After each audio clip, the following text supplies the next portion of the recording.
Nos acompaña en nuestra entrevista central la joven María Elisa Holguín, abogada especializada en Derecho Corporativo y Compliance. Compliance. Doctora, estamos risueña. Y escritora, sí. Escritora. Doctora, comencemos hablando del libro. Aquí está el libro de la doctora, ¿verdad? María Elisa Holguín, enfoque los directores. Ahí está el libro. Doctora, ¿en qué consiste este libro? Vamos a ver. ¿Cuál es su aporte con este libro? Primero, muchísimas gracias por estar aquí, por permitirme estar aquí y por alegrarme la mañana con todos los entretenimientos que hay aquí tras cabina y tras bambalinas. Se lo agradezco muchísimo. Se dio cuenta. Y el debate en el aire. Me alegraron el viernes. No, y lo que falta, la última media hora de los viernes, música pura. Le vamos a poner hoy, mire, una balada buena. Pues qué bueno, y qué bueno que me tienen en esta mesa que está servida el día de hoy para hablar de este libro. Sí. La verdad es que me ilusiona mucho. El objetivo de este libro es dotar de conocimiento y de una base, digamos, con una disciplina el fundamento del cumplimiento normativo o compliance, como se le conoce en inglés, especialmente a jóvenes estudiantes universitarios y aquellos que están ingresando en esta área. La idea era yo aportar mi granito de arena para yo realmente donar lo que yo hubiese querido recibir cuando estaba comenzando en esta área hace muchos años atrás. El libro se ha donado a las universidades y a las instituciones de educación superior del país. No es un tema de costo, sino que es una donación para que puedan tener acceso instructivo rápido. para los estudiantes. Exactamente. Y para aquellos que quieran comenzar, porque hay muchos que están comenzando ahora que no son estudiantes y que quieren tener una base de qué va esto, de cómo va esto. La propuesta que yo hago aquí es, sin embargo, que no es solamente cumplimiento normativo como lo conocemos hoy, como se oye mucho en las redes sociales y en los programas, sino que hay que tener una base, una zapata, una disciplina para poder atarlo con el cumplimiento normativo. Cuando usted habla de cumplimiento normativo, porque usted está hablando como abogada y en unos términos técnicos que los abogados lo entienden, para que la gente que nos ve y nos escucha lo pueda entender, ¿qué es el cumplimiento normativo? Correcto. Si yo lo quiero decir de manera llana, es que el jugador sepa cuáles son las reglas del juego para que no le hagan out. Entonces se refiere al empresario. Exacto. Y en términos empresarial o de la persona que ejerce una actividad, que puede ser un periodista individual, puede ser una persona, un comerciante individual, no tiene que ser una empresa. Es todas aquellas cosas que tiene que cumplir y cómo las va a cumplir para no infringir la norma, pero también para poder escalar e irse a un nivel más arriba. Ahí entra la seguridad jurídica. Correcto. Y la reputación. Y si el empresario no es muy experto en eso, tiene un buen abogado especializado en derecho corporativo de cumplimiento. Claro, pero este tipo de cosas uno también tiene que conocerlo. Es como la ética, la integridad, eso tiene que venir en el ADN de uno. El empresario tiene que entenderlo, conocerlo. Correcto. Muy bien. Doctora, ha habido un interés en que se formalice el cumplimiento como parte de las normativas éticas, profesionales, de empresarios y trabajadores. Correcto. Y al mismo tiempo hay un pedimento en cada vez más de que puedan estudiar los profesionales recién salidos de las aulas, los empresarios que puedan estudiar gerencia, que puedan saber gerenciar. Eso se debe a que hay un deterioro de la ética, del ejercicio profesional y empresarial en el país. O sea, ese realce que ha tenido la urgencia de que se cumplan las normas y de que se estudie gerencia, porque ahora hay una urgencia en pedir a empresarios y profesionales que antes que nada, después de la profesión, estudien gerencia para que puedan entender el mercado laboral y el mercado empresarial. Eso se debe a un deterioro de esas cosas en el mercado. Dos cositas. Lo primero es que mi propuesta precisamente con el libro es que no hay que esperar a ser un profesional para saber de estos temas. Creo que el cumplimiento es como la moral y la cívica. Tenemos que enseñarla a edad temprana para poderlo insertar en la cultura corporativa, porque la cultura no se dice, sino que se ejemplifica. Y esta es la propuesta inicial del libro. Doctora, usted tiene especialidad como en 14 universidades, usted se ha dedicado a estudiar. Me encanta estudiar. Yo digo que si me pagaran por estudiar, yo fuera más feliz todavía. Continúa. Aparte de abogada, ¿qué más? No, abogada, pero me he especializado en temas que tienen que ver ya con el mundo corporativo, el mundo empresarial, el cumplimiento, exactamente. Yo le puedo secuestrar este libro. Claro, yo vine aquí para donarlo al pero faltan más. Está debidamente secuestrado. Pero no quería dejarle de responder la pregunta, porque fue un preámbulo que le hice. Entonces, lo segundo es que quiero decir que no necesariamente tiene que ver con eso, sino que tiene que ver con lo que demandan los nuevos retos. Las sociedades avanzan, el mundo avanza, y el derecho y nuestras instituciones, si no avanzan, también mueren. Sí, así. Y lo que no avanza, en este caso el derecho, si no avanza o el sector empresarial, pues no sirve para la sociedad. Se lo pregunto porque un expresidente sentado ahí también advertía justamente frente al deterioro del cumplimiento de normativas y a lo que tiene que ver con la gerencia, que él a sus hijos, el expresidente Hipólito Mejía, y a sus nietos lo estaba llevando a que hicieran un esfuerzo de estudiar gerencia y de estudiar lo que tiene que ver con las normativas para poder fortalecerse, porque él veía una debilidad. Y el libro que usted presenta justamente entra dentro de como esa urgencia que el mercado está teniendo del cumplimiento de normativa. Correcto.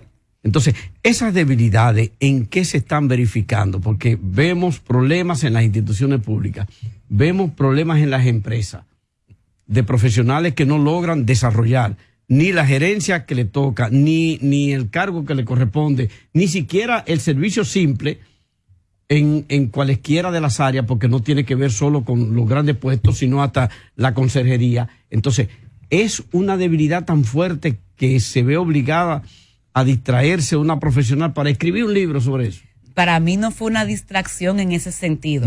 Para mí fue es como parir un hijo. Es un para aporte. mí, sí, para mí, porque para escribir uno tiene que tener orden de ideas y uno tiene que saber lo que uno quiere hacer. Entonces, me sirvió mucho para autoaprender de nuevo, para sentarme y reflexionar y entender lo que yo quería legar para las futuras generaciones, y sobre todo lo que, como ya les mencioné, lo que yo hubiese querido recibir. Porque si uno lo piensa de esa manera, pues el legado no se construye cuando uno no está, sino que se construye cuando uno está. Claro. El legado es eso. Y ese fue el aporte que yo quise hacer, y no tanto desde el punto de vista de la debilidad, sino mirando lo que hoy somos y hasta dónde podemos llegar. Doctora, usted hablaba hace un ratito sobre el libro, y por lo que escuché, percibo que el libro usted quiso decir como que es fácil de digerir. Sí. En el ámbito digital, ¿usted también lo tiene? Lo estamos trabajando. Es muy gracioso porque esta primera edición se agotó. Entonces, estamos trabajando una segunda edición, pero la segunda edición, a medida que le he ido trabajando, yo creo que ya va a ser otro libro y no una segunda edición. Sí, y lo queremos hacer digital. Queremos hacerlo digital porque al final es una forma más rápida, más asequible. Colocarlo en una plataforma. Y colocarlo en una plataforma a la que puedan tener acceso. Pero eso es ya la siguiente parte del proyecto. Ahorita José María hablaba de cómo nosotros, los ciudadanos de la República Dominicana, vemos pasar nuestras principales figuras. Y a veces escuchamos gente versando en los medios de comunicación sin saber de quién se trata. Yo me voy a permitir leer el currículum de María Elisa Holguín López, que es licenciada en Derecho, magna cum laude de la Universidad Católica Madre y Maestra. Cuenta con un diploma superior universitario en Derecho Privado, francés, Eurocop e Internacional de la Universidad Panteón AS. Una especialidad en Derecho de Comercio Internacional de la Universidad P, especialización sobre crimen organizado, corrupción y terrorismo de la Universidad de Salamanca. Es importante. Especialización en compliance en la George Washington University, Escuela de Negocios, diploma en compliance, experto en compliance, ADEN Internacional Bush School, una maestría en Derecho Administrativo y Gestión Pública en la Universidad Pedro Enrique Ureña, y especialidad en Derecho y Políticas Competencia de la Universidad en Costa Rica. ¿Cómo se ve esta mujer? Que ha tomado su tiempo para prepararse, para graduarse, para que la gente entienda el peso que tiene lo que ella dice. Y me corresponde preguntar, a partir de la acumulación de todos esos conocimientos, ¿por qué en el caso de la República Dominicana los gobiernos, todos, se consideran malos administradores de las empresas estatales?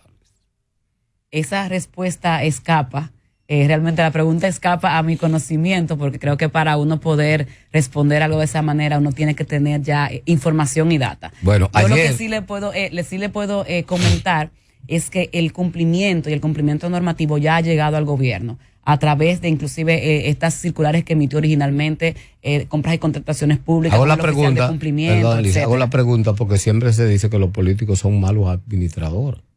Y son las empresas más grandes. Yo no creo que sea así en el 100%. Yo creo que las generalizaciones son malas. Sí, es verdad. Son malas. Sí, porque se dicen ladrones y no lo son. Eso es verdad. Hay personas algunos honestas. Sí, algunos sí. Hay personas honestas donde quiera que vayamos. Hay personas honestas y creo que también hay personas, sobre todo en el mundo del cumplimiento, la mayoría que pecan por la ignorancia. Así es. Y por el desconocimiento. Y ese es el aporte que yo vengo a traer aquí, en términos llanos, en un lenguaje llano. Si se leen el libro se van a dar cuenta que no es un lenguaje rebuscado. Ese fue de los principales retos que encontré por mi profesión, donde uno hasta las bromas la hace a nivel jurídico, ¿no? En términos llanos, coloquiales, para que todo el que lo quiera leer lo pueda comprender, se explica todo esto, precisamente para no alegar esta ignorancia o este desconocimiento. Ayer la Cámara, perdóneme Salvador, ayer la Cámara de Comercio de Santo Domingo hizo un reporte impresionante de la cantidad de nuevas empresas que se habían constituido. Son muchas, sí. Creo que ahora sí voy, ¿verdad? En el ritmo. En esa cantidad de empresas que se han constituido, los agentes de cambio económico nuevo y viejo algunos, que se constituyen en empresas y que han hecho su registro mercantil, ¿cuál es la recomendación en esta nueva inclusión? Porque estamos hablando de 116,000 nuevas empresas que han sido registradas. Solo este año van 35,000. Sí. En lo que ahora sí estamos hablando de los números. Sí me gusta. Sí, y le debo decir que al final eso es una oportunidad, porque eso quiere decir que más personas se sienten seguras de incursionar en el mercado y de generar su granito de arena, porque cada empresa que se genere es innovación, es creación en principio, ¿no? Es empleo, entonces claro, es aporte a la desarrollo. Sociedad, y es desarrollo.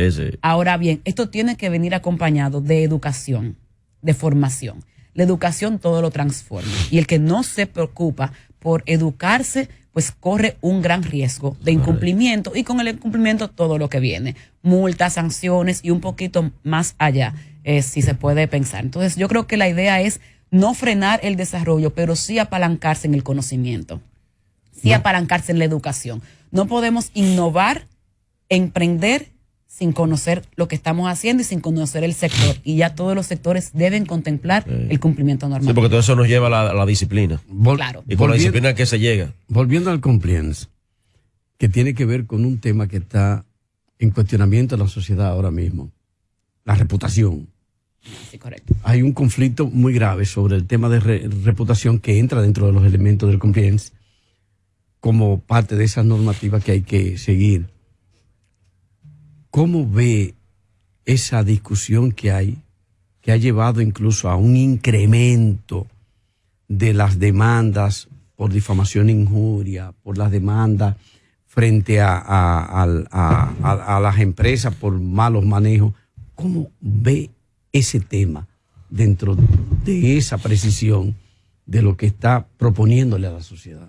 Mira, me encanta esa pregunta porque esos son de los intangibles que no se ve cuando estamos abordando el tema del cumplimiento, del cumplimiento normativo. El cumplimiento normativo es una herramienta que es útil y además es el escudo que protege la reputación de las personas y de las empresas. Y esta reputación es, digamos, el intangible más caro que tiene una persona, que tiene una empresa, sobre todo porque somos una sociedad donde los negocios se dan basados en la confianza. Pero al mismo tiempo es el activo más emocional y más sensible que tiene una empresa y que tiene una persona. Y el compliance o el cumplimiento regulatorio o normativo, pues es una herramienta que viene precisamente a servir de escudo para proteger la reputación y hacerlo desde el conocimiento.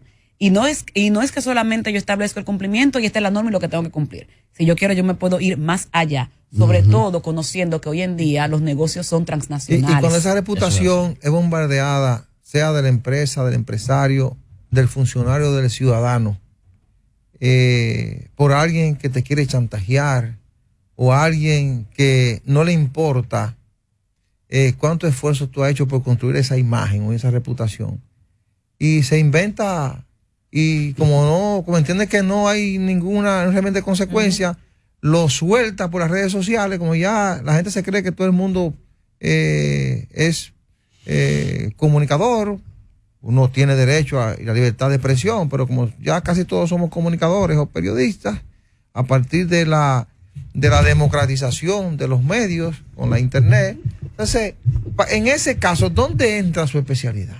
Pues precisamente en todo. Esta especialidad es transversal a todo lo que hacemos, a cómo lo hacemos, a lo que pensamos, a lo que somos y cómo reaccionamos. Sí. Tiene que ver con conocer que hay leyes que regulan este tema. ¿Cómo se castiga destruir una reputación? Lo que pasa es que la reputación es intangible. Sí. La reputación es intangible. Ahora, la herramienta que se utilice es lo que a usted le lleva a decidir qué ley debe aplicar. La difamación, el chantaje, la extorsión. Exactamente, y eso está regulado. Sí. Entonces, el objetivo del cumplimiento aquí es decir, con tu actividad comercial, con lo que tú desarrollas, con tu profesión o lo que haces como academia, como institución, en el periodismo, determinar qué leyes me regulan a mí y qué leyes puedo yo infringir. Y sobre cada uno de esos aspectos, decidir cómo yo puedo evitar que eso suceda con mi actividad profesional. Eso es bueno saberlo. Y luego de determinar si sucede, qué debo hacer. Eso es lo que busca el compliance o el cumplimiento, que básicamente es el mapeo del riesgo. Y eso es lo que cada uno de nosotros debe hacer conforme a la actividad que desarrollamos y la profesión que ejercemos. El incumplimiento desde el sector empresarial, desde el sector gubernamental, ¿qué tanto daño puede hacer en materia de inversión extranjera y de crecimiento empresarial en el país? Bueno, enfocado al punto de vista del cumplimiento regulatorio, es mucho, porque es que es la reputación país. Sí. Y la reputación país se considera en todos los foros internacionales, se considera en los bancos corresponsales, donde aquí también intervienen las entidades de intermediación financiera, se considera en todo. Entonces, de hecho, tener una herramienta fuerte y que todo el mundo tenga el cumplimiento normativo dentro de su ADN, como la moral y la cívica, nos ayuda a crecer como país y, de hecho, nos abre puertas a otros mercados internacionales para que podamos competir y competir de manera efectiva y leal. Claro. Doctora, ¿qué tan importante es el registro de marca? Ay, es muy importante. Pero eso tiene su régimen separado. Sí. Tiene el régimen que lleva la UNAPI y con la ley 2202 sobre propiedad industrial. Y también tiene que ver también con el cumplimiento. El tema de las normativas, las marcas que debo hacer, como las obligaciones y los derechos que se generan. Y eso es algo que debe dominar todo empresario y todo emprendedor dominicano. Una de las cosas que caracteriza a República Dominicana y que es en mucho, tanto en el ámbito local como internacional, es la seguridad jurídica. Se han dado casos en que República Dominicana ha sido afectada muchas veces por empresarios internacionales que vienen aquí, invierten y de una u otra forma hacen sus diabluras, como le llamamos en buen dominicano, y eso de una u otra forma mancha la misma inversión. ¿Cómo evalúa usted hasta ahora la República Dominicana en esa materia de la seguridad jurídica? La República Dominicana sigue creciendo. Pero de nuevo, en el tema, digamos, legislativo y en el tema de cumplimiento normativo, las sociedades avanzan, las sociedades mudan, debemos crecer con ellas. El derecho está, como le mencioné, está para evolucionar, y si no evoluciona, muere y no sirve para la sociedad. Y el derecho es una herramienta al servicio de la sociedad. Y de la sociedad implica el crecimiento de todos nosotros. Y eso afecta directamente a la seguridad jurídica. Uno nunca puede, digamos, en una legislación mapear todo lo que es posible suceder. Sí. Pero sí, uno a partir de ella sí puede establecer ciertos cánones de conducta que nos moldean.